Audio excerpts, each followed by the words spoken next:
హరే ప్రతిధ్వని ఇది క్రీస్తు యేసు ప్రేమధ్వని ఇది జగతిలో మ్రోగే సిలువధ్వని పిలుచుచున్నది ప్రతి వారిని వినుమా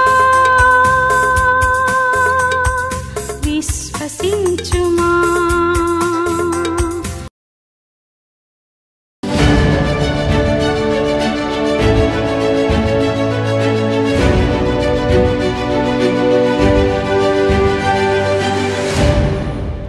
హల్లెలూయా. ప్రభు చిత్తమైతే ఈ జూన్ 10వ తారీఖున ఒక ప్రత్యేకమైన స్తుతి కూడికను సాయంకాలం 6:30 నుంచి 8:30 వరకు ఒకే సెషన్ హైదరాబాద్లో ఏర్పాటు చేస్తున్నారు పాస్టర్ జోసెఫ్ ప్రకాష్. ఈ స్తుతి కూడికలో వాక్యం అందించడానికి నేను ఆహ్వానించబడ్డాను. ఒక ప్రత్యేకమైన ప్రార్థన కొరకు మీరు నన్ను కలవాలనుకుంటే ముందుగానే ఈ ఫోన్ నెంబర్కి మీరు మీ పేరు నమోదు చేసుకోండి. ముందుగానే మీరు రిజిస్టర్ చేసుకుంటే దానికి తగినట్టుగా మీకు ప్రార్థనకి అవకాశం ఇవ్వబడుతుంది. నెంబర్ గమనించండి, 8939392139. ఈ నెంబర్కి మీరు వాట్సాప్ మెసేజ్ ద్వారా కాంటాక్ట్ చేయండి, కన్ఫర్మ్ చేసుకోండి. చిరునామా గమనించండి, R3 banquet hall, R3 icon Shaikpet, Hyderabad.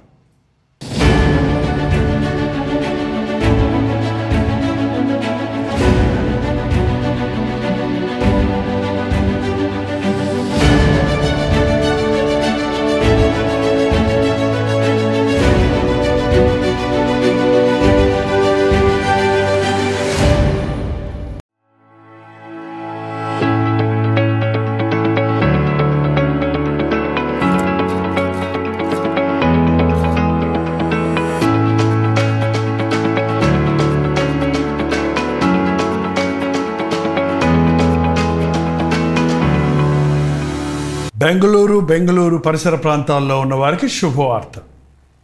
ప్రభుత్వమైతే June 17వ తారీఖున 1 డే గెట్ టుగెదర్ను బెంగళూరులో ఏర్పాటు చేస్తున్నాం. మీరు చాలామంది కోరుతున్నట్లుగా మిమ్మల్ని వ్యక్తిగతంగా చూడడానికి, మీకోసం ప్రార్థించడానికి, దేవుని వాక్యాన్ని అందించడానికి బెంగళూరు వస్తున్నాం. ఈ తారీఖును మీరు గుర్తుపెట్టుకోండి.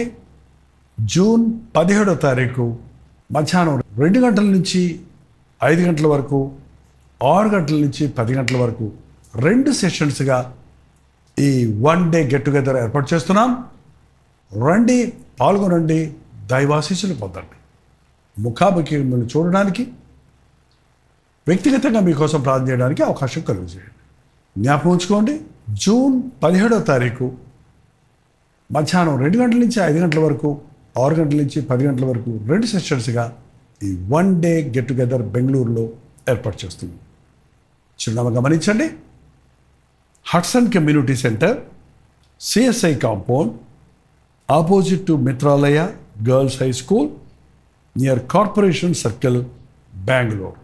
ఇంకా విషయమై మీ వివరాలు కావాలంటే 8939393939 అనే నెంబర్కి మీరు కాల్ చేయండి, లేదా ఈ కింద ఇవ్వబడినటువంటి నెంబర్లకు మీరు వాట్సాప్ మెసేజ్ పంపించండి, మీకు డీటెయిల్స్ షేర్ చేయబడతాయి. తప్పకొస్తారు కదా.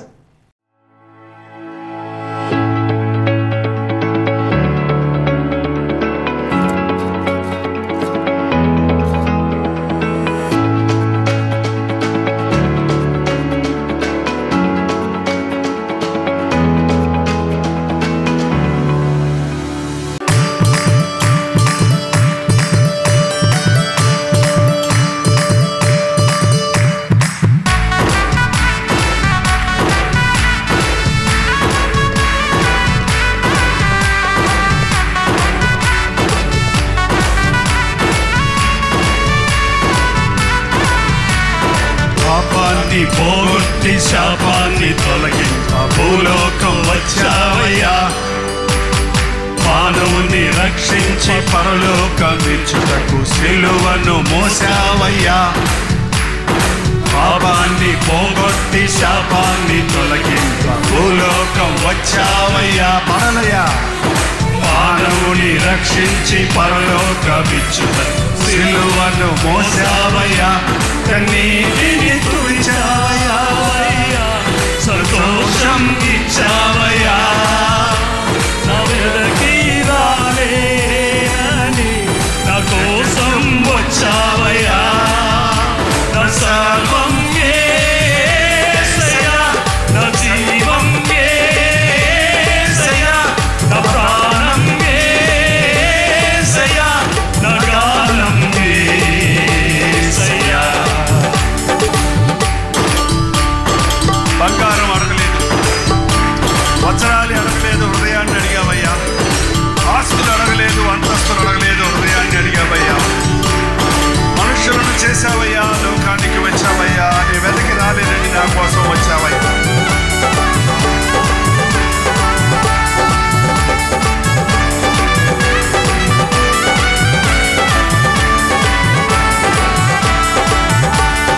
బంగారం అడగలేదు, వజ్రాన్ని అడగలేదు, హృదయాన్ని అడిగావయ్యా. ఆస్తులను అడగలేదు, అంతస్తులు అడగలేదు, హృదయాన్ని అడిగావయ్యా. అవునయ్యా. బంగారం అడగలేదు, వజ్రాన్ని అడగలేదు, హృదయాన్ని అడిగావయ్యా. ఆస్తులను అడగలేదు, అంతస్తులు అడగలేదు, హృదయాన్ని అడిగావయ్యా. మనుషులను చేశావయ్యా, ఈ లోకానికి వచ్చావయ్యా. వెదకి రాలేనని నా కోసం వచ్చావయ్యా. మనుషులను చేశావయ్యా, ఈ లోకానికి వచ్చావయ్యా. వెదకి రాలేనని నా కోసం వచ్చావయ్యా. నా సర్వం యేసయ్యా, నా జీవం యేసయ్యా, నా ప్రాణం యేసయ్యా, నా గానం యేసయ్యా. నా సర్వం యేసయ్యా, నా జీవం యేసయ్యా, నా ప్రాణం యేసయ్యా, నా గానం యేసయ్యా. తల్లి నిన్ను మరచిన, తండ్రి నిన్ను మరచిన, యేసు నిన్ను మరువడయ్యా. బంధువులు విడిచిన, స్నేహితులు విడిచిన, యేసు నిన్ను విడువడయ్యా. చెయ్యి నడుపనయ్యా, శిఖరముపై నిలుపనయ్యా.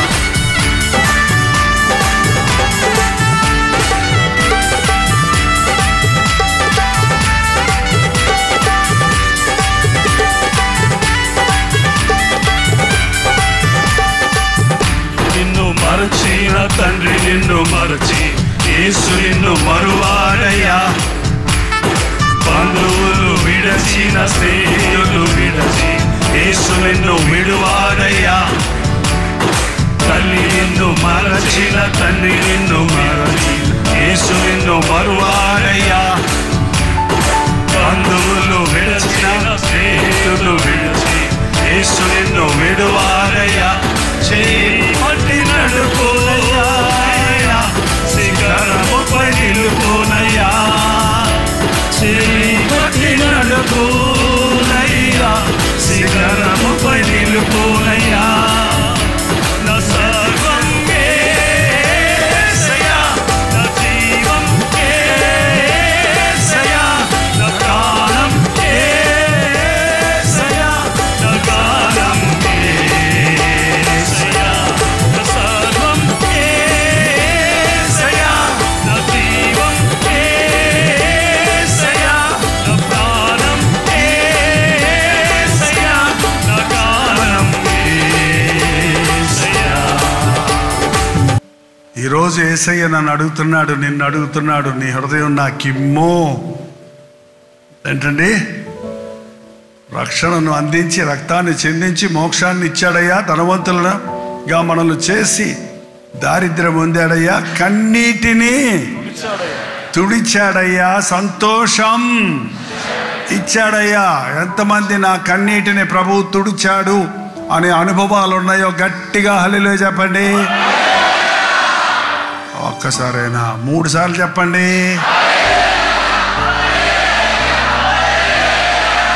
3 సార్లు తుడిచాడు ఆయన. 7 సార్లు చెప్పండి.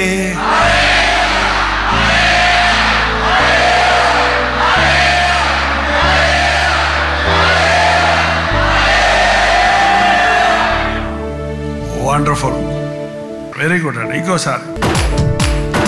బంగారం అడగలేదు, వజ్రాలు అడగలేదు, హృదయాన్ని అడిగాడయ్యా.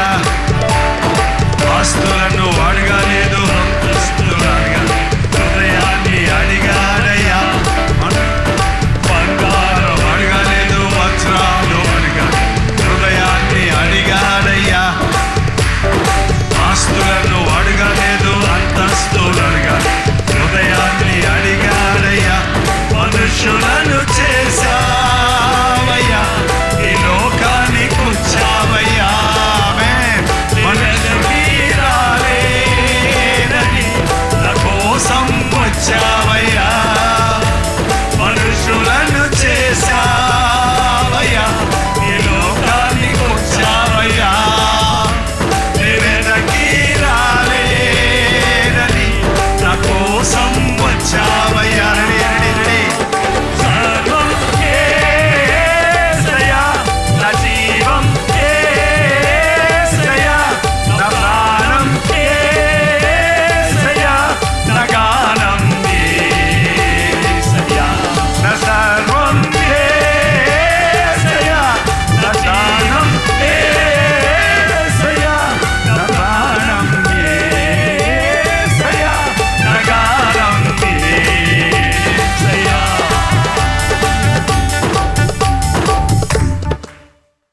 పాపం కొంతమంది కన్ఫ్యూజ్ అయిపోతున్నారు. సర్వం కుడి చెయ్యి, జీవం, ప్రాణం, నా గానం అన్నప్పుడు 2 చేతులు. ఓకేనా? ఎస్. మరోసారి అక్కడి నుంచే. బంగారం అడగలేదు,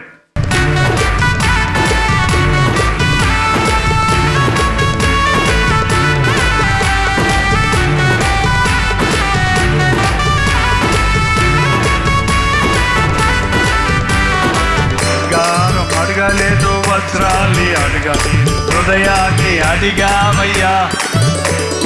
మనుషులను అడగలేదు, అంతస్తులు అడగలేదు, హృదయాన్ని అడిగావయ్యా. బంగారం అడగలేదు, వజ్రాన్ని అడిగావయ్యా. ఆస్తులను అడగలేదు, అంతస్తులు అడగలేదు, హృదయాన్ని అడిగావయ్యా. మనుషులను చేశావయ్యా, ఈ లోకానికి వచ్చావయ్యా. వెదకి రాలేదని నా కోసం వచ్చావయ్యా. మనుషులను చేశావయ్యా, ఈ లోకానికి వచ్చావయ్యా. వెదకి రాలేదని నా కోసం వచ్చావయ్యా. నా సర్వం యేసయ్యా, నా జీవం యేసయ్యా, నా ప్రాణం యేసయ్యా, నా గానం యేసయ్యా. నా సర్వం యేసయ్యా, నా జీవం యేసయ్యా, నా ప్రాణం యేసయ్యా, నా గానం యేసయ్యా. పాపాన్ని పోగొట్టి శాపాన్ని తొలగించి భూలోకం వచ్చావయ్యా. మానవుని రక్షించి పరలోకమిచ్చుటకు సిలువను మోసావయ్యా. పాపాన్ని పోగొట్టి శాపాన్ని తొలగించి భూలోకం వచ్చావయ్యా. మానవుని రక్షించి పరలోకమిచ్చుటకు సిలువను మోసావయ్యా. కన్నీటిని తుడిచావయ్యా, సంతోషం ఇచ్చావయ్యా. కన్నీటిని తుడిచావని నీ కోసం వచ్చావయ్యా. నా సర్వం యేసయ్యా,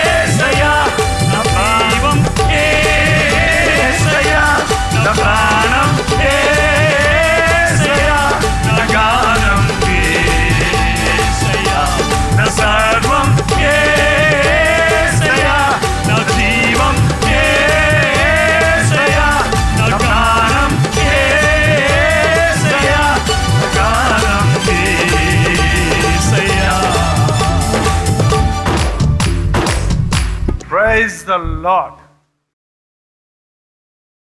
క్రీస్తు మన కొరకు మరణించెను అన్నది కట్టుకథ కాదు, కల్పితం కాదు. యేసుక్రీస్తు సిలువ వేయబడడానికి ముందే 700 సంవత్సరాల క్రితమే యెషయా గ్రంథంలో 53వ అధ్యాయంలో రాయబడినవి అక్షరాల క్రీస్తులో నెరవేరటం మనం చూస్తున్నాం. అందుకే పాత కొత్త నిబంధనలు కూడా మనం చదవాలి. పాత నిబంధనలో ఛాయగా ఉన్న విషయాలు, కొత్త నిబంధనలో నెరవేరిన విషయాలు మనం చూసినప్పుడు మన విశ్వాసం వృద్ధి చెందుతుంది. మనం సరైన రీతిగా దేవుని మనస్సును, దేవుని హృదయాన్ని అర్థం చేసుకోగలుగుతాం. అతని యందు స్వరూపమైనను సొగసైనను లేదు. మనం అతన్ని చూచి అపేక్షించినట్లు అతని యందు స్వరూపము లేదు. అతడు తృణీకరించబడిన వాడు, మనుషుల వలన విసర్జించబడిన వాడు ఆయను అని యేసుక్రీస్తుని గురించి రాయబడింది. ఆయన ఎండిన భూమిలో మొలచిన మొక్కవలే ఉండెను. యేసు ప్రభు ఆది నుండి ఉన్నాడండి. మన రూపంలో, మన ఆకారంలో మానవుల్ని చేద్దామన్నప్పుడే ఆది కాండం 1వ అధ్యాయం 26వ వచనంలోనే తండ్రి, కుమార, పరిశుద్ధాత్మలు ఉన్నారు. ఎప్పుడైతే ఆదాం పాపం చేశాడో దేవుడు చెప్పాడు, నీ సంతానానికి, స్త్రీ సంతానానికి నేను వైరం కలుగజేస్తాను అన్నప్పుడు ఆ మాటకి ఎంతమందికి అర్థమైందో కానీ, మనందరం పురుష సంతానం, స్త్రీ పురుష సంపర్కం వల్ల పుట్టిన వారిని. పురుషుడి ప్రమేయం లేకుండా కన్య మరియ గర్భాన పుట్టిన క్రీస్తు స్త్రీ సంతానం అని పిలవచ్చు. ఎందుకంటే పురుషుడితో అవసరం లేకుండా కన్యగర్య గర్భాన ఉద్భవించాడు. ఆయన పాప బీజం లేనివాడు. ఆనాడే దేవుని ప్రణాళికలో ఉంది, మానవుల పాపము కొరకు ప్రాయశ్చిత్తం చేయడానికి దేవుడు తన అద్వితీయ కుమారుని లోకంలోనికి పంపించాడని. కాలము సంపూర్ణమైనప్పుడు, అంటే మన టైములు దేవుని టైం చాలా తేడాగా ఉంటుంది. ఆయన కాలం సంపూర్ణమైనప్పుడు తన కుమారుని పంపించాడు. యేసుక్రీస్తు సిలువ వేయబడిన సమయానికి ముందున్నవారు చాలామంది ఉన్నారు. యేసుక్రీస్తు సిలువ వేయబడి పునరుద్ధానుడు అయిన తర్వాత బ్రతికే మనం ఇక్కడ ఉన్నాం. మన కొరకు, వాళ్ళ కొరకు, పుట్టబో వారి కొరకు, వర్తమాన భూత భవిష్యత్ కాలంలో ఉన్న సకల జనుల కొరకు, మానవుల కొరకు ఒకేసారి ప్రాయశ్చిత్త బలిగా సిలువలో ప్రభు తన ప్రాణాన్ని ఇచ్చాడు. ఇది నమ్మాలి. అందుకే మనకు విశ్వాసం లేకుండా దేవునికి ఇష్టలుగా ఉండలేము. సిలువ వేయబడినప్పుడు మనం చూడలేదేమో కానీ మన విశ్వాసం మనకి విజయం ఇస్తుంది. చూచి నమ్మిన వారి కంటే చూడక నమ్మిన వారు ధన్యులు. మన బైబిల్ చెప్తుంది కాబట్టి నమ్ముతున్నాం. బైబిల్లో ఉన్నది దేవుని మాట అండి. బైబిల్ చెప్పేదాన్ని నేను నమ్ముతాను, పుస్తకాలు నమ్మను, మనుషుల్ని నమ్మను. మీరు ఎప్పుడు గుర్తుపెట్టుకోండి, మీకు ఏ ప్రశ్న వచ్చినా, ఏ శోధన వచ్చినా, ఏ జవాబు కావాల్సి వచ్చినా, ఏం చేయాలని ఏదన్నా ఆలోచన రాని పరిస్థితుల్లో ఉన్న దేవుని వాక్యం దగ్గరికి వెళ్ళండి. స్పష్టంగా దేవుడు తన చిత్తాన్ని, తన ఉద్దేశాలను మనకు తెలియజేస్తాడు. మీకు అనేక సార్లు మీరు విన్నారు కాబట్టి యేసుక్రీస్తు సిలువ మరణ పునరుద్ధానాల గురించి నేను మరలా వివరించనక్కర్లేదు. కానీ ఒక్కసారి మన దృష్టిని యేసయ్య సిలువ మీద ఉంచాలని, ఆయన మనల్ని ఎంత ప్రేమించాడో, మన కొరకు ఎంత నరక యాత్ర అనుభవించాడో, మనకి రావలసిన శిక్షను భరించి మనకు ఎంత గొప్ప రక్షణ సిద్ధపరిచాడో ఒక మనిషి హృదయంలో విశ్వసిస్తే, గుర్తిస్తే, అంగీకరిస్తే అద్భుతమైన మార్పు వారి జీవితాల్లో కలుగుతుందండి. మనం ఒకసారి కొన్ని పాయింట్స్ మాత్రం గబగబా హైలైట్ చేద్దాం. యెషయా గ్రంథం 53వ అధ్యాయంలో ఆయన పరలోకపు సింహాసనాన్ని వదిలిపెట్టి భూలోకానికి వచ్చినప్పుడు మామూలుగానే ఉన్నాడండి. ఆయన మామూలుగానే ఉన్నాడు. ఆయన ఏమి కిరీటం పెట్టుకోలేదు, విలువైన వస్త్రాలు వేసుకోలేదు. ఒక మామూలు అందరి యూదులు ఎలాగున్నారో అలాగే ఉన్నాడు. అందుకనే అతను అందరు గుర్తుపట్టలేకపోయారు ఆయన్ని. ఆయన రాజుని చేద్దామని వచ్చినప్పుడు గుంపులో కలిసిపోతే వెళ్ళిపోయాడట. ఆ యూదా ఇస్కరియోతుకి 30 వెండి నాణాలు ఇచ్చారు. ఎందుకంటే ఆ శిష్యులు వాళ్ళు అందరూ ఒకేలాగా ఉంటారు ఆ గుంపులో, ఎవరు అది తెలుసుకోవడం కోసమని.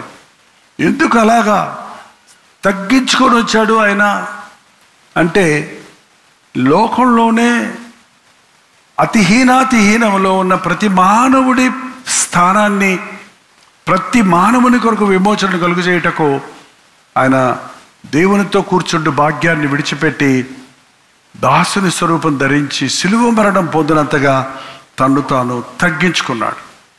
ఇందులో 53వ అధ్యాయంలో నాకు ఇష్టమైన మాట, మీతో చాలాసార్లు చెప్పించిన మాట, 5వ వచనం, మన అతిక్రమ క్రియలను బట్టి ఆయన గాయపరచబడను, మన దోషములను బట్టి నలుగుగొట్టబడను, అతడు పొందిన దెబ్బల చేత మనకు స్వస్థత కలుగుచున్నది అన్న మాటను మీ పేరు పెట్టుకొని చదవమంటున్నాను. మన దగ్గర మీ పేరు పెట్టుకోవాలి, ఓకేనా? జైపాల్ అతిక్రమ క్రియలను బట్టి ఆయన గాయపరచబడను, జైపాల్ దోషములను బట్టి నలుగొట్టబడను, జైపాల్ సమాధానార్థమైన శిక్ష అతని మీద పడను, అతడు పొందిన దెబ్బల చేత జైపాలుకు స్వస్థత కలుగుచున్నది. నాది మైక్లో ఉంది కాబట్టి నా మైరు వినపడింది. మీకు మైక్ ఇచ్చినా కూడా వినపడనంత మెల్లగా చెప్పినట్టున్నారు. కొంతమంది అనుమానంతో చెప్తున్నట్టున్నారు. నీ కోసమే ఆయన గాయపరచబడ్డాడు, నీ కోసమే ఆయన శ్రమపరచబడ్డాడు, నీ కోసమే ఆయన శిక్షను భరించాడు, నీ కోసం ఆయన పొందిన దెబ్బల ద్వారా ఇవాళ నీకు స్వస్థత ఉంది. ఇది గట్టిగా చదవండి. మీ పేరు ఎంత గట్టిగా కనపడుతుందో చూద్దాం.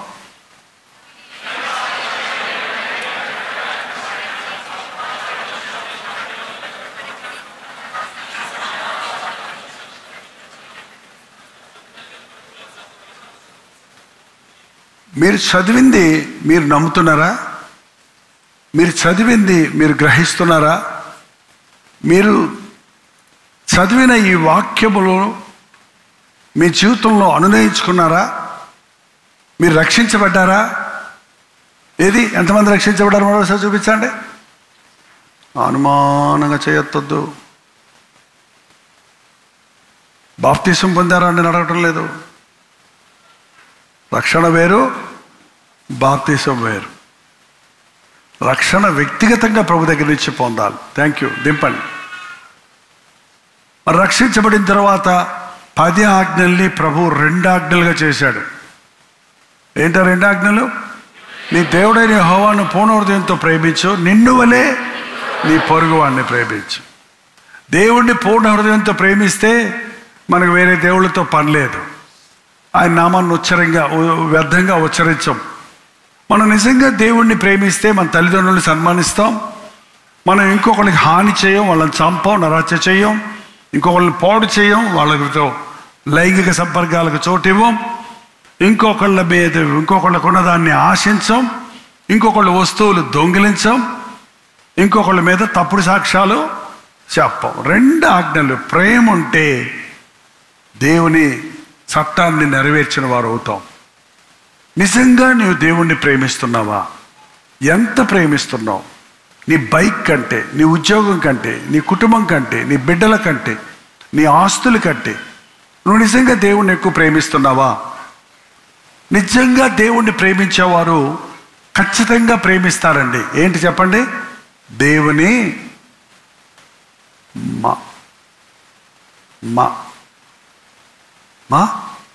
మందిరాన్ని, దేవుని సన్నిధిని. ఇంకొక మాట చెప్పాలంటే చెప్పండి, దేవుని సన్నిధిని ప్రేమించేవాడు, దేవుని మందిరాన్ని ప్రేమించేవాడు దేవుని మందిరంలో ఎంతసేపు ఉంటాడు? మందిరం కొరకు ఎలా ప్రయాణం చేస్తాడు? ఎలా ఆతృత పడతాడు? దుప్పి నీటి వాగుల కొరకు ఆశించినట్లు జీవము గల దేవునిని సంధించడానికి నా శరీరము ఆత్మ గంతులేస్తుంది అన్నాడు. దావీదు అన్నాడు, కొరహు కుమారులు అన్నారు. ఎంతమంది దేవుని సన్నిధిలో ఇక్కడ ప్రభు ఉన్నాడు అని గుర్తిస్తున్నారండి. మందిరంలోకి వచ్చినప్పుడు ఈ రోజున అనేక మందిరాలలో దేవుని సన్నిధి లేదు. ఈ కాబోదు అంటే దేవుని మహిమ విడిచెను. దేవుని మందిరంలో ప్రార్థన ఉండాలి, దేవుని మందిరంలో పరిశుద్ధత ఉండాలి, దేవుని మందిరంలో ఆయన మాట విని వణుకే వారిని ఆయన దృష్టిస్తున్నాడు అన్న సంగతిని మనం గుర్తించాలి. ప్రభు బల్ల తీసుకోవడానికి మందిరానికి వచ్చే వారి విషయమై పౌలు రాసిన కొరింథీయులకు రాసిన మొదటి పత్రిక 11వ అధ్యాయము తీసి పెట్టుకోండి. కొరింథీయులకు రాసిన మొదటి పత్రిక 11వ అధ్యాయము తీసి పెట్టుకోండి. 21వ వచనం చదువుతున్నానండి. ఎలయనగా మీరు ఆ భోజనము చేయనప్పుడు ఒకని కంటే ఒకడు ముందుగా తన మట్టుకు తాను భోజనము చేయుచున్నాడు. ఇందువలన ఒకడు ఆకలిగొనును, మరొకడు మత్తుడగును. ఇదేమి, అన్నపానములు పుచ్చుకొనుటకు మీకు ఇండ్లు లేవా? దేవుని సంఘమును తిరస్కరించి పేదలను సిగ్గుపరచుదురా? మీతో ఏమి చెప్పుదును? దీనిని గురించి మిమ్మల్ని మెచ్చుదునా? మెచ్చను. పోయా, నువ్వు మెచ్చకపోతే మాకేంటి? ఏంటండి, దేవుని సేవకులు ఆశీర్వదించాలని కోరుకుంటాం మనం. దేవుని బిడ్డలారా రండి, ఎంతో ఆశతో వస్తారు. వాళ్ళు ఎవరు సైతాన్ని బిడ్డలైనా సరే, పాస్టర్ గారు వచ్చి, దేవా ఈ నీ దాసుడు తాగి తాగి తాగి చచ్చిపోయాడు, పరలోకములో ఆయన ఆత్మకు శాంతి దయచేయ్యా. ఏంటమ్మా తాగుబోతోడు గురించి ప్రార్థన చేయమంటారు? ప్రభా, ఈ తాగుబోతోడు తాగి తాగి తాగి జీవితం అంతా నాశనం చేసుకొని చచ్చాడు, ఇలాంటి చావు ఇంట్లో ఎవరికి రాకుండా చేయ్యా. పాపం అతని ఆత్మ నరకంలో అల్లాడుతుంది, ఆ భయం వీరికి దయచేయ్యా అని చేయాలి కదా మరి. అబ్బే, సేవకుడు మొహమాటం ఉంటేనండి సేవలో ఆత్మలు రక్షించలేము. సేవకుడికి పక్షపాతం ఉంటే వాడు దేవుని సేవకుడే కాదు. సేవకుడు స్వార్థపరుడైతే వాడు ఎందుకు పనికిరాడు. సేవకుడికి ధనాశ ఉంటే వాడు కుష్ఠరోగి అయిపోతాడు. సేవకుడు దేవుని మాటను ఉన్నది ఉన్నట్టుగా విన్నా వినకపోయినా వీరిలో ప్రవక్త ఒకడు ఉన్నాడని చెప్పేవాడే నిజమైన దైవజనుడు. పౌలు అందుకే ఫేమస్ అవ్వలేదండి. పౌలు గుంపులు గుంపులు రాలేదు ఆయన దగ్గరికి. ఆయన మోమాటం లేనివాడు. సంఘంలోకి వచ్చి సంఘాన్ని క్రమపరచడానికి ప్రయత్నించాడు. సంఘంలో పోటీలు ఉన్నప్పుడు, సంఘంలో కక్షలు ఉన్నప్పుడు 18వ వచనం చదివితే మొదటి సంగతి ఏమనగా, మీరు సంఘమందు కూడి ఉన్నప్పుడు మీలో కక్షలు కలవని వినుచున్నాను, కొంతమట్టుకు ఇది నిజమని నమ్ముచున్నాను. మీలో యోగ్యులైన వారెవరో కనబడినట్లు మీలో భిన్నాభిప్రాయములు ఉండక తప్పవు. మీరందరూ కూడి వచ్చుచుండగా మీరు ప్రభురాత్రి భోజనము చేయుట సాధ్యము కాదు. భిన్నాభిప్రాయాలతో ఉన్నవారందరూ ఒకే పాత్రలోని ఒకే రొట్టెలోని పాలిభాగస్తులు అవ్వటానికి వీల్లేదు. విశ్వాసులమైన మనం, దేవుని బిడ్డలమని చెప్పుకునే మనందరము ఎవరో గత జీవితంలో ఎవరెవరు అయినప్పటికీ, మన కులాలు ఏదైనా, మన విద్యా వ్యవస్థలు ఏవైనా, మన యొక్క జాతులు, కులాలు, లేక పరిస్థితులు, ధనవంతుల పేదలు ఏదైనా, దేవుని సన్నిధిలోకి వచ్చినట్టుగా మనందరం ఎవరమండి? సమానులం. అందుకే ప్రభు ఒకే పాత్రలోనిది ఒకే రొట్టెను విరిచి అందరికీ పంచాడు. అది గుర్తు చేసుకోవడానికే రొట్టె ద్రాక్షరసంలో పాలు పబ్బులు పొందుతున్నాం. ఒకప్పుడు ఈ సంఘంలో ప్రార్థించేవాళ్ళం, మమ్మల్ని అందరినీ ఒక్క ముద్దగా చేయి ప్రభువా, ఒక్క ముద్దగా చేయ్యా. విభజనలు వద్దు, లేకపోతే విశ్వాసులు అవిశ్వాసులు అనే తేడా వద్దు. పెద్ద పాస్టరు, చిన్న పాస్టరు, పెద్ద సీనియర్ బ్రదరు, జూనియర్ బ్రదరు, మంచి బ్రదరు, చెడ్డ సిస్టరు అనే తేడా లేదు. ఇక అందరం చెడ్డోళ్ళమే. క్రీస్తు రక్తంలో కడగబడితే మంచోళ్ళమయ్యాం. ఇంకేదైనా బలహీనతలు ఉంటే ప్రతిసారి ప్రభు బల దగ్గరకు వచ్చినప్పుడు ఆ ఎక్స్ట్రాస్ అన్ని కట్ చేసుకోవడానికే. మనలో మొలుచుకొస్తున్నటువంటి ఆ స్వార్థము, ఆ లోకాశ, ఆ శరీరాశ, ఆ లోక సంబంధమైన లోకత్వము, కక్షలు, భేదాలు, అహంకారం ఇవన్నీ వస్తున్నాయేమో. ఆయన వాక్యపు వెలుగులో, ఆయన సిలువ దర్శనముతో మనల్ని మనం సరిచేసుకొని ఆయన రక్తంలో మళ్ళీ కడగబడటానికి వస్తున్నాం. అది కాకుండా ఒక ఆచారంగా ప్రభు బల్ల తీసుకోవటం వల్ల ఏ ప్రయోజనము లేదా. అసలు ఒరిజినల్గా యేసుప్రభు కూడా తన శిష్యులకి వాళ్ళు కలిసి భోజనం చేస్తున్నారు. భోజనం అంటే మనకు అన్నం ఉంటేనే భోజనం అనుకుంటారు అందరి మంది. భోజనం అనగానే అన్నం ఉందా అని అడుగుతారు కదండి. మరి ఇతర దేశాల్లో గోధుమలే తింటారు, రొట్టెలే తింటారు. తెలుసా మీకు ఆ సంగతి? తెలీదా? తెలుసా? ఆ రోజుల్లో రొట్టెను ద్రాక్షరసం అంటే వైన్ కాదండి, జ్యూస్. ఇప్పుడు మీరు కానాను వెళ్తే అక్కడ నీళ్లు చప్పగా ఉంటాయి, తాగలేము నీళ్లు. అక్కడ ద్రాక్షరసం ఉంటుంది, జ్యూస్, అన్ని ద్రాక్ష చెట్లు అక్కడ మేము యెరూషలేము వెళ్ళినప్పుడు, కానాను వెళ్ళినప్పుడు వాటర్ బాటిల్ ఏమో $10, 10 అదే ఇజ్రాయెల్ కరెన్సీ. జ్యూస్ ఏమో, గ్రేప్ జ్యూస్ ఏమో ₹1, వాటర్ ఏమో ₹10. ఏది కొనుక్కుంటారు అంటే వాళ్ళు జ్యూస్ తాగుతారు. అందుకని ఆ జ్యూస్ తాగి రొట్టె తింటున్నారు అనమాట. ఆ విందులో కూడా ద్రాక్షరసం అయిపోయిందన్నారు చూడండి. మనకు మంచిళ్ళు అయిపోయినాయి అనుకోండి, భోజనాలు చేస్తున్నప్పుడు ఎటువంటి కంగారు. అలాగే అక్కడ ద్రాక్షరసం కుండల్లో పోసి అందరికీ వాటర్ పంచినట్టు పంచుతారనమాట. సో ద్రాక్షరసం రొట్టె వాళ్ళు సంఘమంతా కలిసి తినటం కోసం ఏర్పాటు చేసుకున్నారు. కొంతమంది ఏం చేసేవారంట, ముందు తినేసేవారంట. కొంతమంది వెనకాల వచ్చే వాళ్ళకి ఉండదు. ఇదే అందుకనే చర్చికి వచ్చేవాళ్ళండి. నేను అమెరికాలో కొన్ని చర్చెస్లో ప్రీచ్ చేశాను. 10 o'clock మీటింగ్ అంటే 2 minutes to 10 వరకు ఒక్కరుండరు. ఏంటి ఇంకా మనుషులు ఎవరు రాలేదే అనుకుంటున్నాను. నేను పోయి ముందు కూర్చున్నా. 10 అక్కడ గంట మోగింది. 10 మోగంగానే ఎక్కడి నుంచి వచ్చారో బుర్ర మొత్తం వచ్చేసారు. 10:05 కల్లా వచ్చే క్రౌడ్ అంతా వచ్చేసింది. అంతే, ఇంక మూసేశారు, ఇంకా వేరే లేదు, మళ్ళీ రావట్లేదు ఎవడ కూడా. ఇక మనకు అట్లా కాదు. 10 అంటే 11 కదండి, 11 అంటే 12 కదండి. అదేమైంది, మన మనస్సులు కలవటంలా.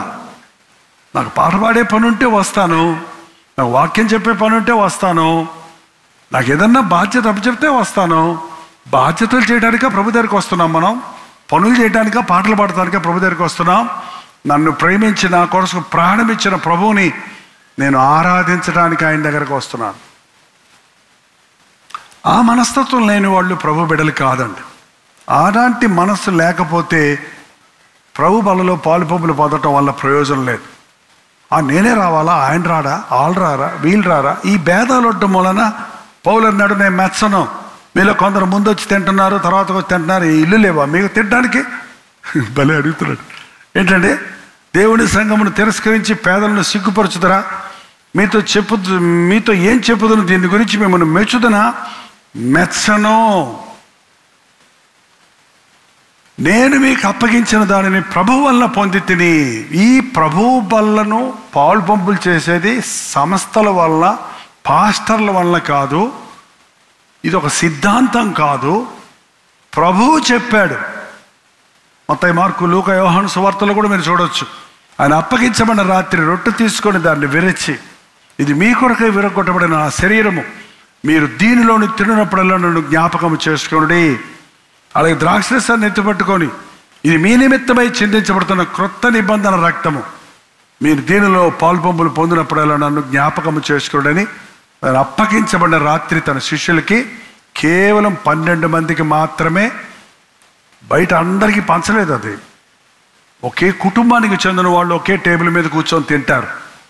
ప్రభు బలలో పాలుపంపులు పొందేవారు అందరూ ఒక కుటుంబానికి చెందిన వారిని, పరలోకపు కుటుంబానికి చెందిన వారిని. క్రీస్తు రక్త సంబంధులు మనందరం. పరలోకపు విందుకు నమూనాయే భూలోకంలో రొట్టె ద్రాక్షరస తీసుకోవటం.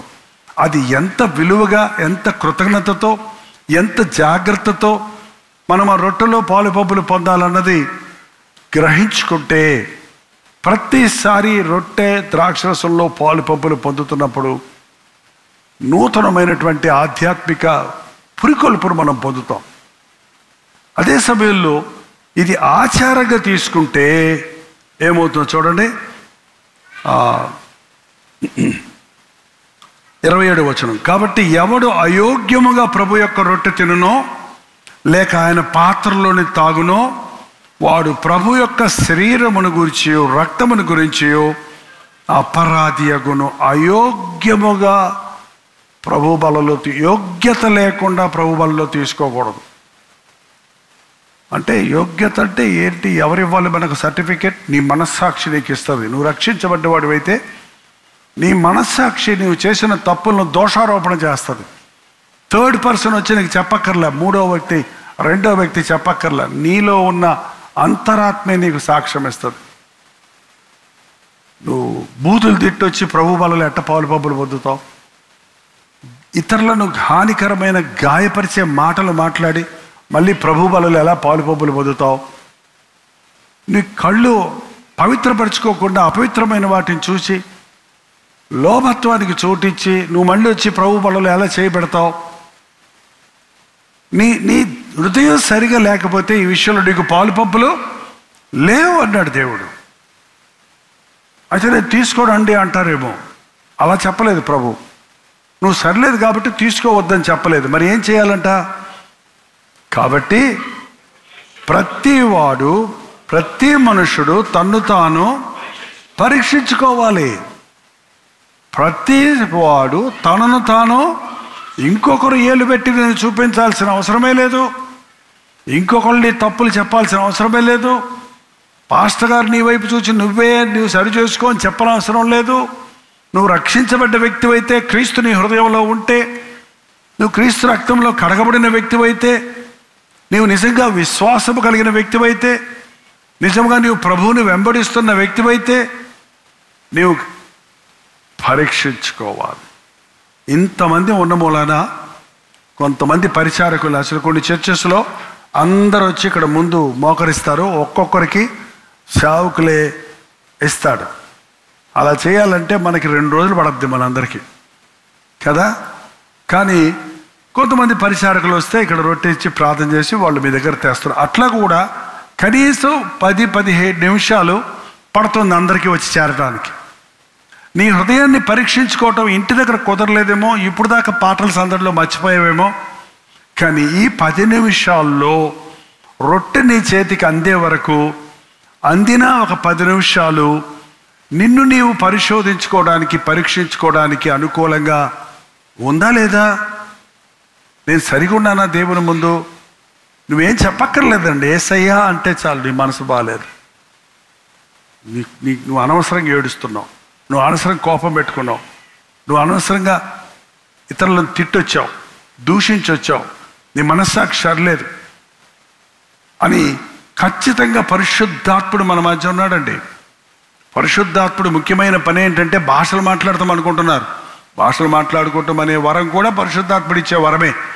అనేక వరాలు ఇచ్చాడు పరిశుద్ధాత్ముడు. కానీ అన్నిటికంటే ముందు ఆయన వచ్చి మిమ్మల్ని పాపమును గురించి, నీతిని గురించి, తీర్పుడు గురించి ఒప్పింపజేస్తాడు.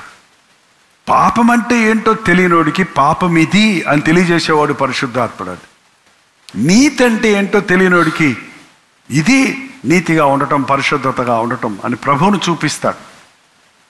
మనం పరీక్షించుకోకపోతే, ఇవాళ మన పాపములను మనం ఒప్పుకోకపోతే, మనం క్రీస్తు రక్తంలో కడగబడకపోతే మనకు తీర్పు ఉంది. తీర్పుడు గురించి ఒప్పిస్తాడు. భయంకరమైన తీర్పు ఉంది. ఈరోజు నిన్ను నీవు తీర్పు తీర్చుకున్నాడికి తీర్పు లేదండి. క్రీస్తు యేసునందున్న వారికి ఏ శిక్షావిధి లేదు. కాబట్టి మనల్ని మనం పరిశీలించుకోవాలి. నాకు తెలుసు, మన సంఘం చిన్నగా ఉన్నప్పుడు ప్రభు బల్ల కార్యక్రమంలో ఆ సందర్భంలో ఎంతో తెప్పరిల్లేవాళ్ళు. ఎంతోమంది వారి పాపాలు బిగ్గరగా ఒప్పుకునేవారు.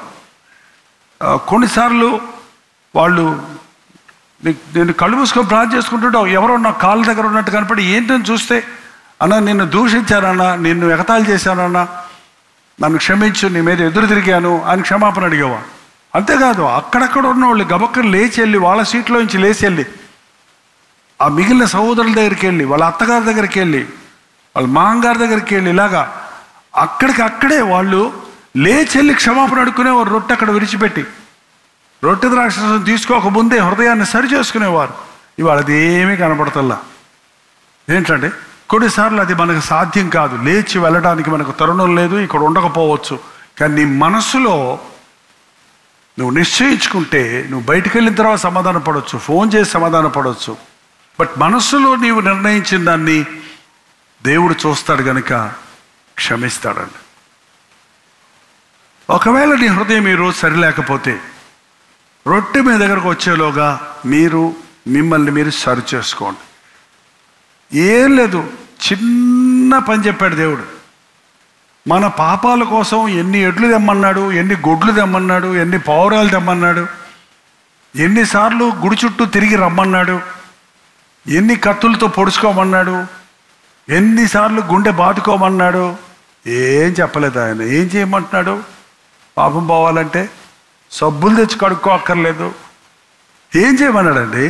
మన పాపములను మనము చెప్పండి సంఘమా, ఒప్పుకొనిన ఎడల, మన పాపములను మనము ఒప్పుకొనిన ఎడల నమ్మదగిన వాడు నీతిమంతుడు కనుక మన సకల దుర్నీతి నుండి ఒప్పుకున్నావు, క్షమించబడ్డావు, కప్పుకున్నావు, పేరబెట్టుకున్నావు ఇన్స్టెంట్గా. ఏంటండి? కాబట్టి ఎంతసేపు పడుతుంది? కొంతమంది ఏమంటారంటే రొట్టె తీసుకోలేదు ఏంటి తమ్ముడా అని అడిగితే నేను సర్లేనండి, మీరే చెప్పారుగా సర్లేకపోతే తీసుకోవద్దన్నారని, అందుకే తీసుకోలేదు. అదేంటయ్యా? అదేనన్నా, వచ్చే నెలకి సరే వచ్చి తీసుకుంటానంట. వచ్చే నెల దాకా నువ్వు బతుకుతావని ఎక్కడన్నా గ్యారంటీ ఉందా అని అడిగా. రొట్టె తీసుకోకపోతే పరలోకం వెళ్ళమండి, సిలువ మీద దొంగ ఎప్పుడు రొట్టె తీసుకున్నాడండి అని అడిగాడు మళ్ళీ నన్ను. అబ్బో ఏమనుకున్నారు ఇప్పుడు విశ్వాసులు? సిలువ మీద దొంగ రొట్టె తీసుకోకుండా వెళ్ళలేదా? అది పెద్ద ముఖ్యం కాదు కదా అన్నట్టు మాట్లాడుతున్నాడు. కాదు, అతనికి తరుణం ఉంటే సిలువ నుంచి దిగొచ్చి ఉంటే నేరుగా ఎక్కడికి వెళ్ళి ఉండేవాడు? పేతురు దగ్గరికి వెళ్ళి నాకు బాప్తీసం ఇమ్మని అడిగేవాడు కదా, రొట్టె తీసుకునేవాడు కదా. కానీ అవకాశం లేదు కాబట్టి వెళ్ళిపోయాడు. ఏంటంటే 6 నెలలు పట్టదు ఒక పాపం సరి చేసుకోవడానికి. రక్షించబడ్డావా అని అడిగితే కొంతమంది రక్షించబడుతూ ఉన్నానండి అంటాడు. పడుతూ లేస్తూ ఉన్నానంటున్నాడు. నీ సొంత శక్తితో నీవు రక్షించబడదామనుకుంటే అలాగే ఉంటుంది బతుకు. నిన్ను రక్షించేది ఎవరు? నీకు బలం ఇచ్చేది ఎవరు? నిన్ను లేవనెత్తి మళ్ళీ పడకుండా కాపాడేది ఎవడు? దావీదు అన్నాడు, జిగటగల దొంగ ఊబిలో నుండి ఆయన నన్ను పైకి లేపాడు, మళ్ళీ జారిపోయాను అన్నాడా? బండపై నా పాదములు స్థిరపరిచాడు, మళ్ళీ పడకుండా కాపాడేవాడు. నమ్మండి, దేవుడి యొక్క శక్తిని గుర్తించండి. మీరు ఒప్పుకున్న మరుక్షణంలోనే ఆయన మిమ్మల్ని క్షమిస్తానికి సిద్ధంగా ఉన్నాడు. మన పాపములను ఒప్పుకుంటూ నేర్చుకుంటే సరిపోదు. నోటితో ఒప్పుకోవాలి. మనుషులకు వ్యతిరేకంగా చేసింది మనుషుల దగ్గర ఒప్పుకోవాలి, దేవునికి వ్యతిరేకంగా చేసింది దేవుని దగ్గర మన ఆలోచనలు చేసేవన్నీ దేవునికి వ్యతిరేకంగా చేస్తున్నాం. మిగిలిన చాలా విషయాలు మనం మనుషులకు వ్యతిరేకంగా చేస్తున్నాం. ఈ రోజున అది ఏ సంఘాల్లో ఇవి బోధించటం లేదు, ఎవరు దీన్ని పాటించటమో లేదు. కానీ రెస్టరేషన్ గురించి దొంగిలించి నీ దగ్గర ఉంటే మారు మనసు పొందానన్న తర్వాత మళ్ళీ నీ దగ్గరే ఉంచుకుంటే అది కరెక్టేనా?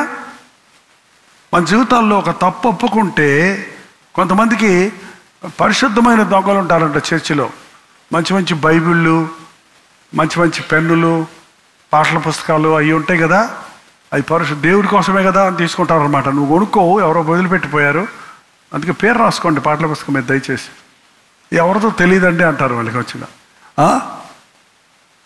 తిరిగి ఇచ్చేయండి, నీ మనస్సు ప్రశాంతంగా ఉంటుంది. లోతైన రక్షణ అనుభవం కలిగి ఉండాలి. ఒప్పుకోవటమే కాదు, ఒప్పుకున్న దాన్ని విడిచిపెట్టాలి. తనను తాను పరీక్షించుకొని, అక్కడ చదవండి 28వ వచనం, ప్రతి మనుష్యుడు తన్ను తాను పరీక్షించుకోవడం వల్ల అలాగూ చేసి ఆ రొట్టెను తిని ఆ పాత్రలోని తాగవలను.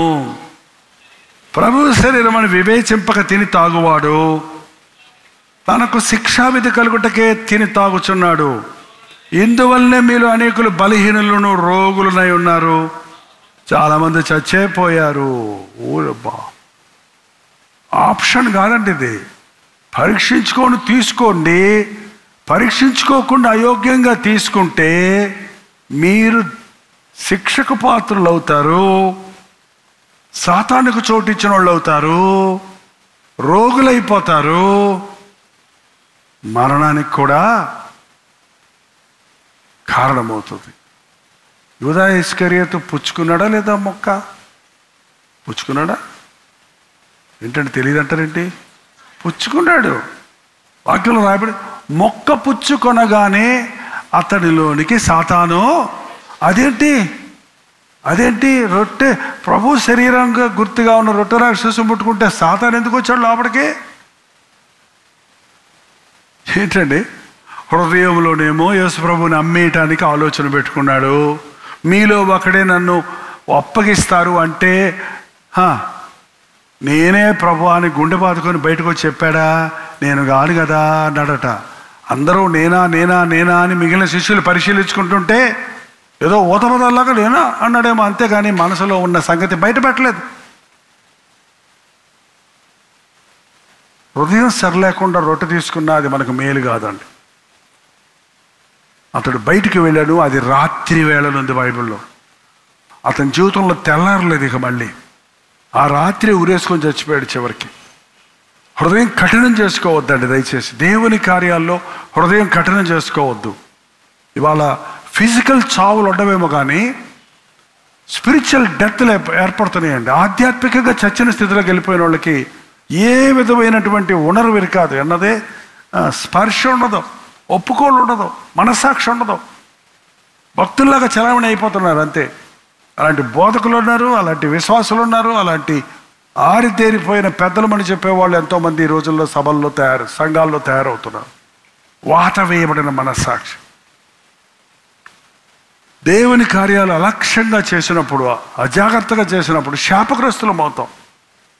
ముఖ్యంగా ఇంత విలువైన శిలువ యాగాన్ని మన దగ్గరకు వచ్చినప్పుడు విరిగి నలిగిన హృదయంతో, నా కొరకు నాయన ఇంత త్యాగం చేసావా, నన్ను ఇవాళ క్షమించడానికి, నిత్య నరకం నుండి తప్పించడానికి, నన్ను సజీవుడిగా ఉంచడానికి, ఎంతో మందికి లేని గొప్ప రక్షణ నాకు ఇచ్చావన్న కృతజ్ఞతతో మనం రొట్టె తీసుకోవాలని వాక్యం చెబుతుంది. 31 అయితే మనలను మనం విమర్శించుకున్న ఎడల తీర్పు పొందకపోదుము. మనము తీర్పు పొందిన ఎడల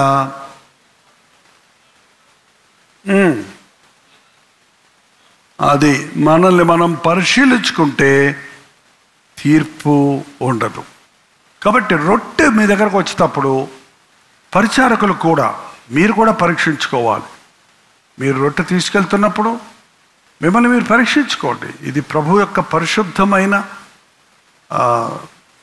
రొట్టె ద్రాక్షరసంగా ఉన్నాయి. నేను పరిశుద్ధ మందిరంలో ఉన్నాం, ప్రభు సన్నిధి మా మధ్య ఉంది. ఆ రొట్టె ఏమి ప్రభు శరీరంగా మారిపోదు, ఆ ద్రాక్షరసం ఆయన రక్తంగా మారిపోదు, కానీ అవి గుర్తుగా ఉన్నాయి కాబట్టి అది పరిశుద్ధ భోజనం అని కూడా అంటారు కొన్ని చోట్ల, అది సంస్కారం అంటారు కొన్ని చోట్ల, ప్రభురాత్రి భోజనం అంటారు మరి కొందరు. నన్ను జ్ఞాపకం చేసుకున్నట్టుకు దీన్ని చేయుడని ప్రభు చెప్పాడు కనుక ఒక్కసారి మన మనస్సు సిలువలోకి వెళ్ళిపోవాలండి. ఆయన ముఖం మీద ఎలా ఉమ్మి వేశారు, ఆయన ఎలా కొరడాలతో కొట్టారు, ఆయన ఎలా డొక్కలో పొడిచారు, ఆయన తల మీద ఎలాగో సిలువ ముళ్ళ కిరీటాన్ని పెట్టారు, ఎలాగ దూషించారు, ఎలాగ ఆయన ముఖం మీద ఉమ్మేశారు. ఎందుకు? ఏ పాపం లేకపోయినా మనం కూర్చొని ఆలోచించుకుంటే మనకు గుర్తొస్తాయండి. మనం ఉమ్మేయించుకోవలసిన సన్నివేశాలు ఎన్నో ఉన్నాయి మన జీవితంలో. మనం కొట్టబడవలసిన విషయాలు ఎన్నో ఉన్నాయి. చెప్తుంటారు కొడతాను రండి, ఎన్నో డొక్క చీల్చి డోలు కడతాననేవాడు మా నాన్న. కట్టలేదు రండి, ఎందుకంటే యేసయ్య కట్టాడుగా. యేసయ్య ఆయన పొందిన దెబ్బల వలన మనకు స్వస్థత కలుగుతుంది. ఇది గుర్తుపెట్టుకోండి. నీ పాపాన్ని బట్టి నీకు రావాల్సిన శిక్ష నీ మీదకి వస్తే ఈ రోజున మనం ఎవ్వరం ఇక్కడ ఉండలేమంటే ఆయన కృప మనల్ని వెంటాడుతుంది, ఆయన రక్తం మనల్ని ఎప్పటికప్పుడు శుద్ధి చేస్తుంది. ఇంకొక వచనం కూడా చూపించేసి ప్రార్థనలకు బలలోకి వెళ్ళిపోదాం. మీ దగ్గర బైబిల్ ఉంటే హెబ్రీయులకు రాసిన పత్రిక 9వ అధ్యాయం 14వ వచనం. నిత్యుడకు ఆత్మ ద్వారా తన్ను తాను దేవునికి నిర్దోషిగా అర్పించుకున్న క్రీస్తు యొక్క రక్తము నిర్జీవ క్రియలను విడిచి జీవము గల దేవుని సేవించుటకు మీ మనస్సాక్షిని ఎంతో ఎక్కువగా శుద్ధి చేయను. హల్లెలూయా. క్రీస్తు యొక్క రక్తము నిర్జీవ క్రియలను విడిచి జీవము గల దేవుని సేవించుటకు మీ మనస్సాక్షిని ఎంతో ఎక్కువగా శుద్ధి చేయను. ఎందుకు ప్రభు బలలో మనం పాలు పంపులు పొందుతున్నామంటే జీవము గల దేవునిని సేవించటానికి, శుద్ధ హృదయంతో సేవించటానికి ఆయన రక్తములో మన మనస్సాక్షులు శుద్ధీకరించబడినట్లు ప్రభు బలలో పాలు పంపులు పొందుతున్నాం. నాతో పాటు అందరు చెప్పండి ఈ మాట. క్రీస్తు రక్తము నిర్జీవ క్రియలను విడిచి జీవము గల దేవుని సేవించుటకు మీ మనస్సాక్షిని ఎంతో ఎక్కువగా శుద్ధి చేయును. మీ అన్న దగ్గర మన ఉంది, నా అని కూడా పెట్టుకోవచ్చు కదండి. నా మనస్సాక్షిని ఎంతో ఎక్కువగా శుద్ధి చేయను. శుద్ధీకరించబడదాం, మన హృదయాలను పరిశోధించుకుందాం. ప్రభు బల్ల కొరకు బడలు మనం సిద్ధపరచుకుందాం. లేచి నిలబడండి, ప్రార్థన చేసుకుందాం. ప్రతి ఒక్కరూ లేచి నిలబడండి, ప్రార్థన చేసుకుందాం. మీరే చెయ్యాలి, నేను కాదు. మీరే మీ హృదయం దోషారోపణ చేసేది ఏదైనా ఉంటే ఇప్పుడే ఒప్పుకోండి, రేపు కాదు. మీ మనస్సాక్షి దోషారోపణ చేసేది ఉంటే ఇప్పుడే చెప్పండి యేసయ్యకి. ప్రభు, నా అంతరాత్మ ఎట్లుంది, నా జీవితం ఎట్లుంది, నా ప్రైవేట్ లైఫ్, వ్యక్తిగత జీవితం ఎలాగుంది, నేను ఒంటరిగా ఉన్నప్పుడు ఎలా ఉన్నానయ్యా, నీకు ఇష్టడుగా ఉంటున్నానా పరిశీలించుకోండి. దేవుడిని దుఃఖపరిచే విషయాలు ఉంటే ఒక నిబంధన చేయండి. ఇక్కడి నుంచి నాయన ఈ ఫోనోగ్రఫీ నేను చూడనయ్యా. ఇక్కడి నుంచి ప్రభా ఈ దురభ్యాసానికి నేను చోటు ఇవ్వనయ్యా. ఇక్కడి నుంచి నాయన నోటిని అదుపులో పెట్టుకుంటానయ్యా. ఇక్కడి నుంచి ప్రభా నా కన్నులు వ్యర్థమైన వాటిని చూడకుండా కాపాడు నాయన. దేవుడి దగ్గర చెప్పండి. కన్నుల ద్వారా ఆలోచనలు చేసిన పాపం క్రీస్తు రక్తంలో కడగబడినట్లుగా మీ మనస్సాక్షిని కడిగి శుద్ధి చేయనట్లుగా మన మధ్య ఆనాడు కలువరి సిలువలో ప్రభు చేసిన సిలువ యాగము మన మధ్య ఈ రోజున ఉన్నది. విశ్వసించండి, విశ్వసించండి. ఆ కలువరి కొండ నుండి ప్రవహించే రక్త ప్రవాహంలో మన హృదయాలను కడుక్కుందాం, శుద్ధి చేసుకుందాం. ప్రతి ఒక్కరు నోరు తెరిచి ప్రార్థన చేద్దాం. మీ హృదయాన్ని దేవునితో సరిచేసుకోండి, సరిచేసుకోండి.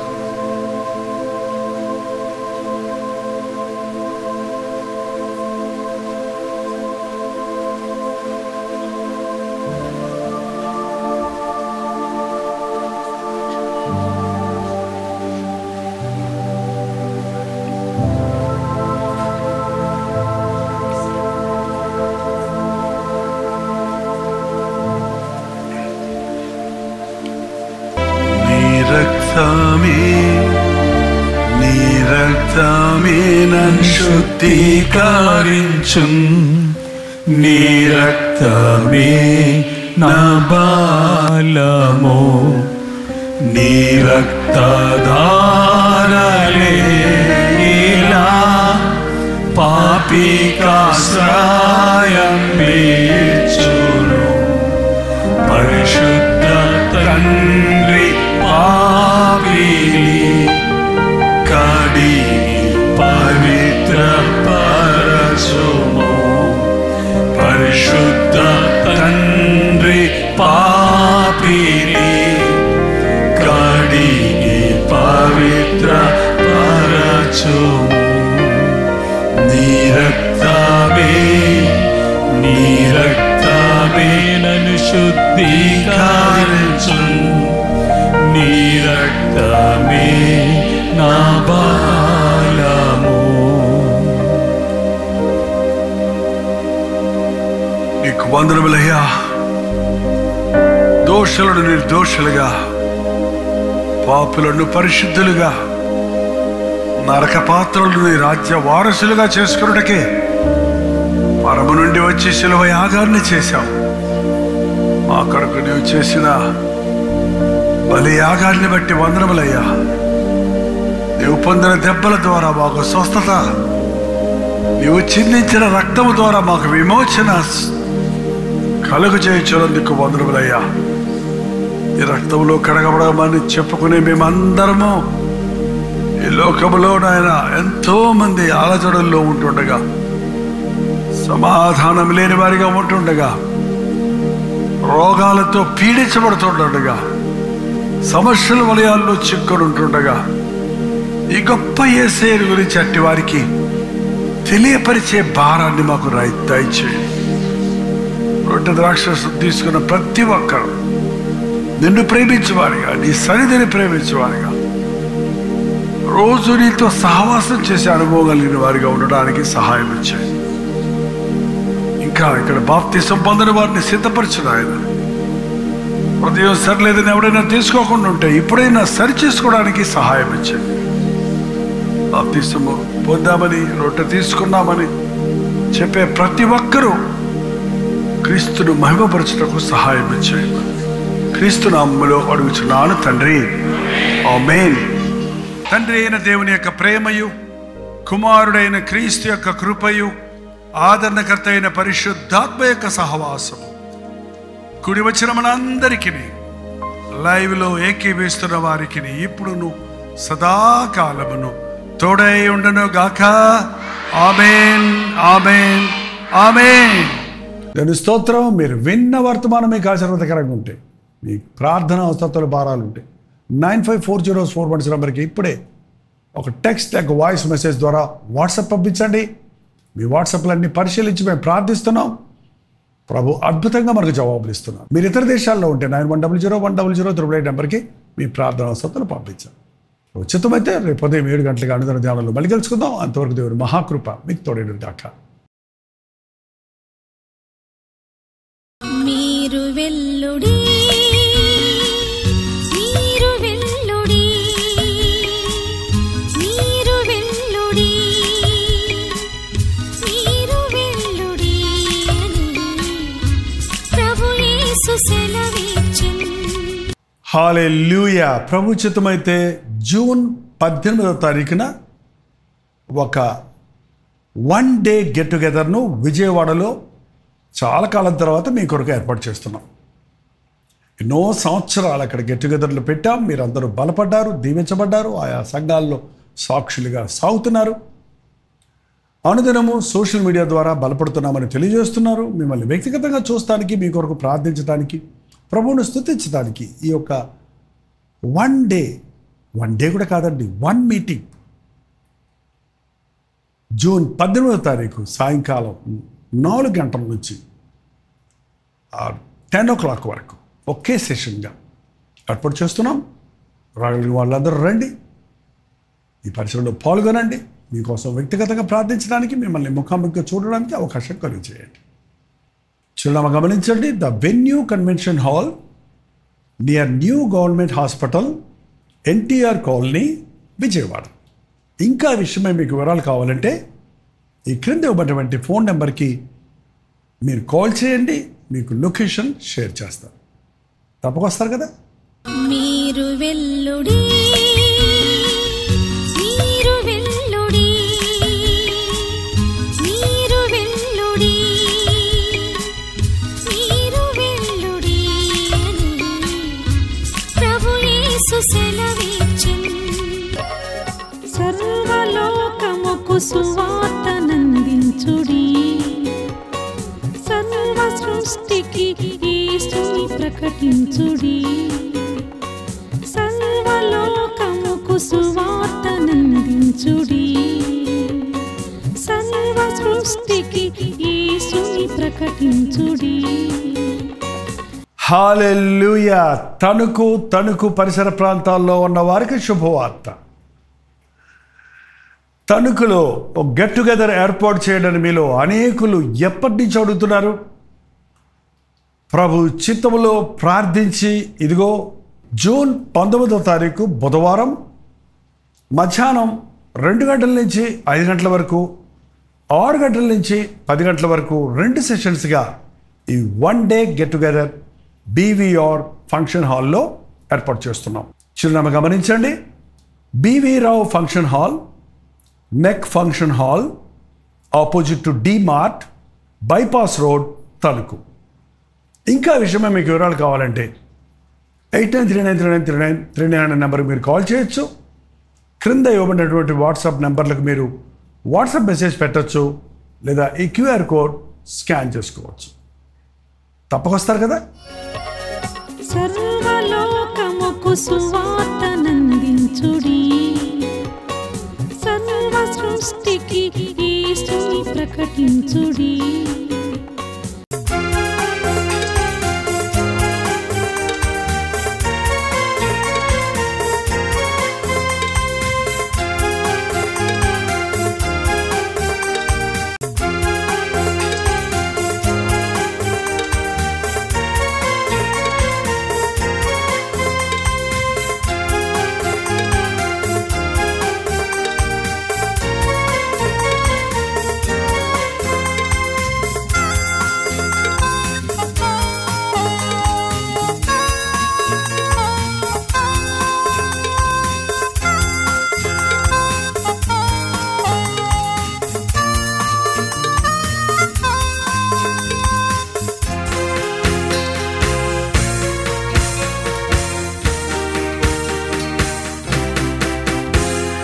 బ్రతుకు భారమై నిరాధారమై నిరాశతో నిండిన వారికి ఇది నిరీక్షణ ధ్వని. బ్రతుకు భారమై నిరాధారమై నిరాశతో నిండిన వారికి ఇది నిరీక్షణ ధ్వని. నలిగిన హృదయము